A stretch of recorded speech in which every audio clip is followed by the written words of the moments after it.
Nos peurs peuvent parfois nous empêcher de sortir de notre zone de confort. Il devient alors difficile d'apprendre grâce à de nouvelles expériences de vie. Mais bon, il faut avancer. Et pour avancer, il faut se lancer. En aurez-vous l'énergie?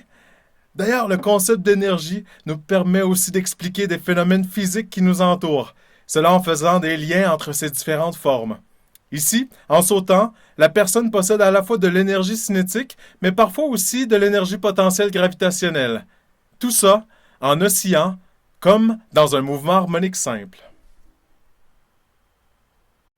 Regardons maintenant les considérations énergétiques dans un mouvement harmonique simple. La somme des énergies potentielles U et cinétiques K donne une constante d'énergie pour toutes les positions possibles du système, par exemple, masse-ressort.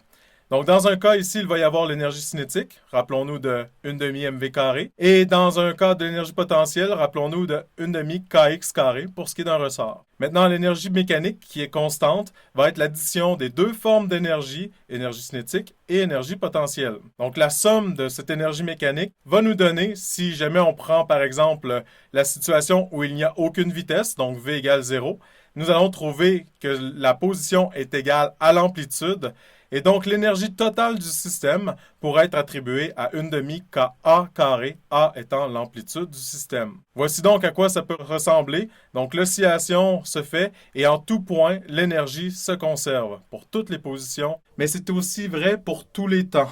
Donc peu importe le temps, l'énergie est conservée. Exactement comme on peut le décrire pour le système de la personne qui faisait un pendule géant.